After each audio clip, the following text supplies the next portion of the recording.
La Guerra del 41 entre Perú y Ecuador dibujó los mapas de estos países como los conocemos hoy. Si no hubiese ocurrido, Ecuador podría tener el doble del territorio que tiene hoy. Para Perú, en cambio, en esta guerra se reconoció lo que siempre había considerado como propio: el acceso a una gran parte de la cuenca del río Amazonas con todos sus recursos naturales. Pero este conflicto cambió mucho más que la línea fronteriza entre los dos vecinos. De eso vamos a hablar en este video. Empecemos por marcar el 5 de julio de 1941 en el calendario, hace 80 años. Ese día ambos países se culparon mutuamente de haber iniciado una avanzada de posiciones en la zona amazónica que desde hacía más de un siglo los dos reclamaban como propia. Pero para entender estos reclamos toca ir más atrás en el tiempo, porque se podría decir que el origen de esta disputa viene casi de nacimiento. Cuando en 1810 estallaron en América los movimientos de independencia del colonialismo español y se fueron liberando territorios, fue difícil delimitar fronteras. Incluso antes, la corona española había hecho muy poco por establecer límites precisos, sobre todo en zonas remotas como la Amazonía, que para los colonizadores eran casi inaccesibles. Y a esto se sumaron las disputas que generaron las propias guerras de independencia. El principio general que aplicaron los países nacientes fue el de mantener los límites de los viejos territorios coloniales de los cuales emergieron. Bajo este principio, Perú estableció sus bordes en lo que era el Virreinato de Perú bajo el dominio español, en un proceso que generó enfrentamientos con sus vecinos. Pero Ecuador, en cambio, fue parte de la Gran Colombia junto a los países que conocemos hoy como Colombia, Panamá y Venezuela. Aquella república fundada por Simón Bolívar duró poco más de una década y también tuvo problemas para establecer límites con sus nuevos vecinos independientes. Y en 1830, la Gran Colombia y Perú ya se habían enfrentado por los territorios de Tumbes, Jaén, Guayaquil y Maynas. En este contexto se firmó el Protocolo Pedemonte Mosquera, que establecía en Maynas la zona que más conflicto provocaba por ser la más extensa y por contener una buena parte de la codiciada cuenca del río Amazonas, que la frontera sería el propio río. Así, un lado quedaba en manos de la Gran Colombia, que incluía lo que luego sería Ecuador, y el otro en manos de Perú. Pero este tratado, firmado en el mismo año en que se desintegró la república fundada por Bolívar, fue desconocido por Perú una vez que Ecuador se separó de la Gran Colombia.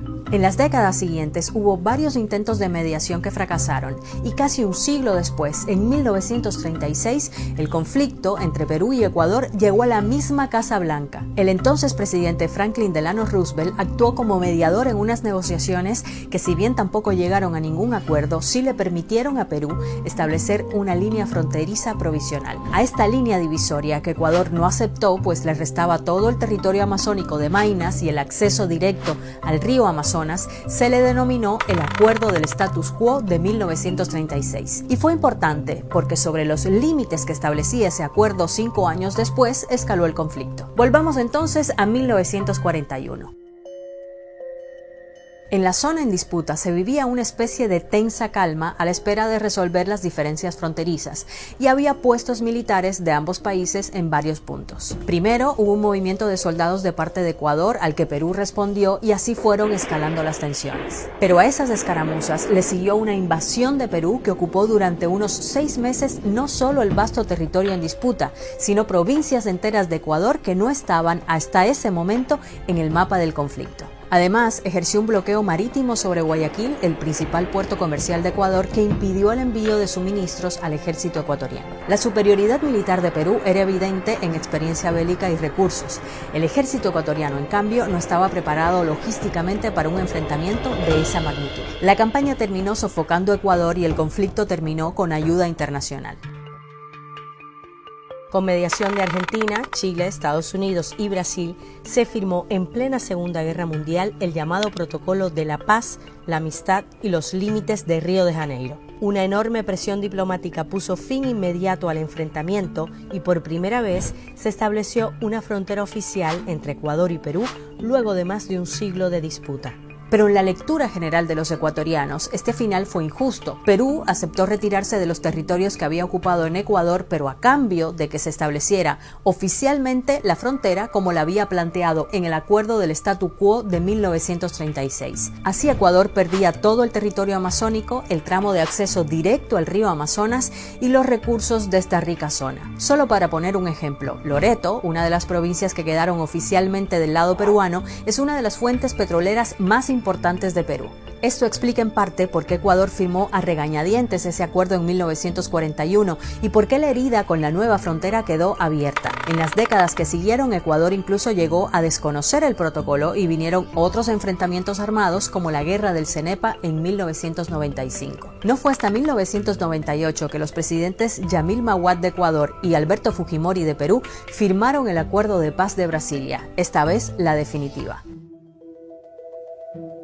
¿Pero qué supuso este conflicto para los dos países? Para algunos historiadores, además de cambiar los mapas, el enfrentamiento del 41 también caló en la formación de las identidades de Perú y Ecuador. Para Ecuador, el perdedor, este conflicto marcó uno de sus peores momentos del siglo XX, una humillación en el campo de batalla que además le dejó un país mucho más pequeño, pero también tuvo un efecto aglutinador.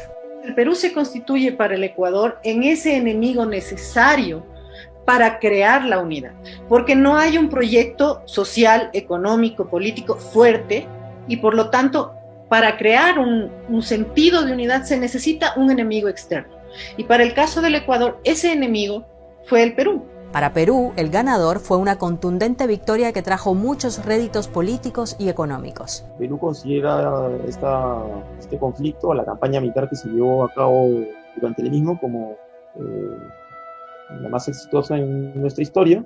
Esto de una u otra forma va a reconciliar a las Fuerzas Armadas con la población luego de la derrota sufrida durante la guerra con Chile y también, digamos, del resultado, digamos, un tanto indeciso de la campaña con Colombia del año 32-33, ¿no? Fundamentalmente el Perú, lo único que ganó aquí es de que se reconozcan los territorios que siempre se consideraron como propios. Hoy en día, Perú y Ecuador han pasado la página y su relación ha pasado del enfrentamiento a la cooperación, tras un conflicto que cambió sus mapas y que impactó sus identidades.